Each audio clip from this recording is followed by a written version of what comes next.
I'm back with some first in, first out reviews. These are some 2001 films that I watched over the last few days, starting with The Beast, 1988, directed by Kevin Reynolds, who did the Red Dawn. It's got Jason Patric and George Zuniza. I know he played he played Al Pacino's buddy in Scarface. Anyway, George plays a Mujahideen warrior who befriends one of the Russian one of the guys working in the tank, Jason Patric, and they try to battle this lone Soviet tank. It's very gripping stuff. The last hour is fantastic drama. This film was a box office failure in 1988 for some reason, but I enjoyed it. I thought it was really, really engaging, and if you have any interest in the Soviet-Afghanistan war, be something to take a look at. Next up is really a classic, Heat, and it's an old snapper case. It's been a while since I've seen that.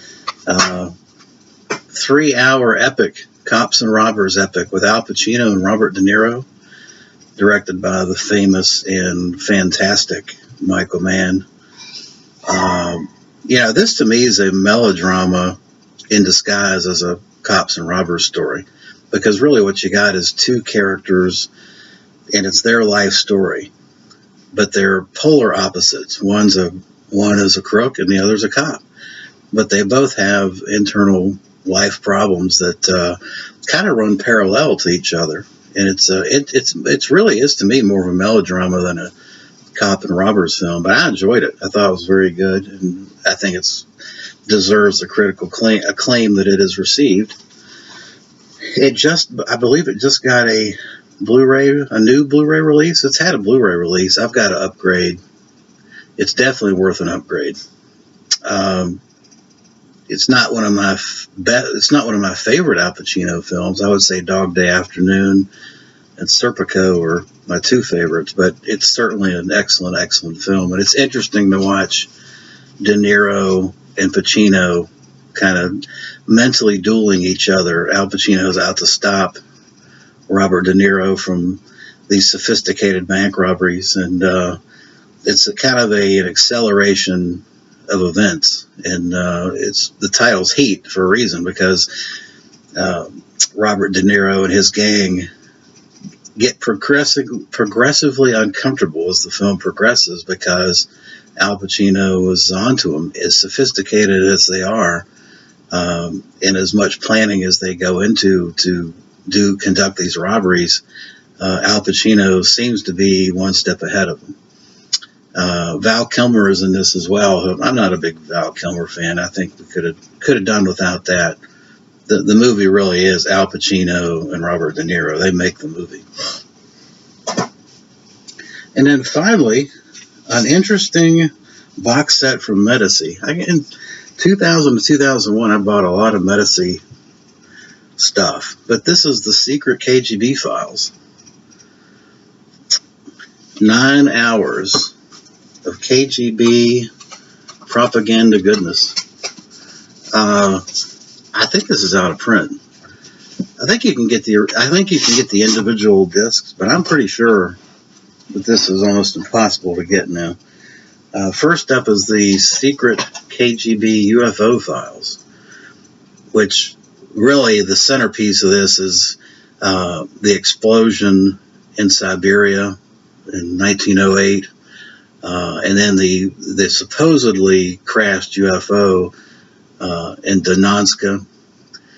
But basically, there's a lot of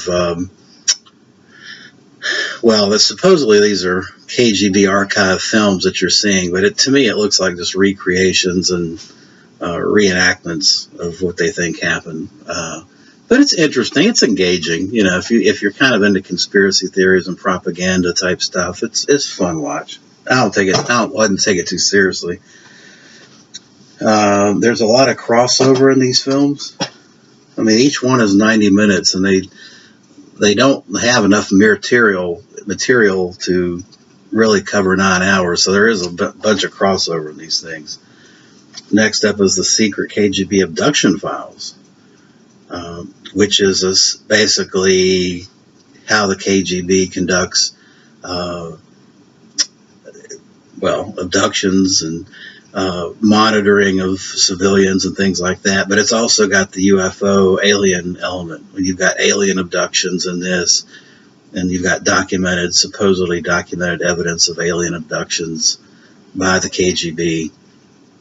And then, of course, it covers the same ground, the two famous experiences in Siberia and Donetsk that the UFO files covered.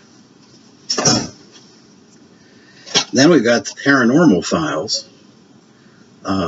Back in Stalin's time, and particularly during Khrushchev's time, they were particularly interested in mind control.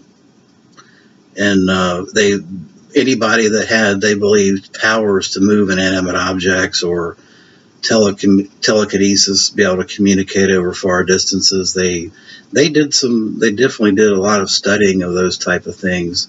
And they even had coverage of this chess match between Karpov and Korchnoi, where the Soviets' Wonder Boy Karpov had basically a hypnotist that sat in the audience and tried to hypnotize the Soviet defector Korchnoi so he would lose. Yeah, it's pretty interesting stuff, pretty fun stuff. Next up is the JFK files. Now, this one is interesting. They're all interesting. This one's particularly interesting because they spent about an hour of the 90 minutes trying to recreate the assassination. And essentially what happened in the 60s was Khrushchev and the KGB did their own independent investigation of the events in Dallas in an attempt to prove their own innocence, really.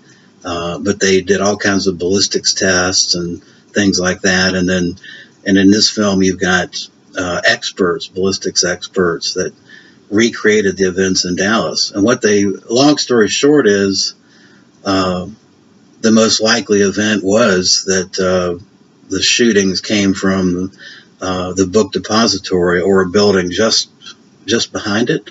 The shots couldn't have come from the front. And I think the JFK movie with Oliver Stone actually suggested otherwise, which I found interesting. I would have thought when you're watching these kind of sensationalistic type films, that they would have really kind of overplayed the conspiracy theory and maybe the government was involved in JFK's assassination. But essentially what they came back with was the most mundane thoughts about the assassination, that it was basically either one or two guys, but essentially it occurred from the book depository.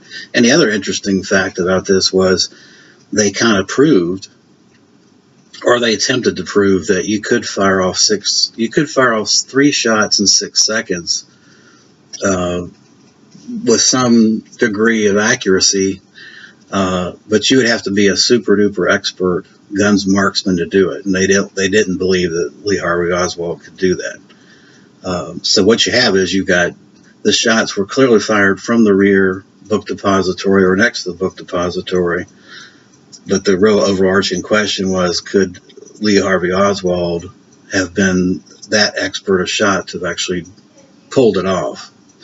Who knows? But it's interesting stuff. I enjoyed that one a lot.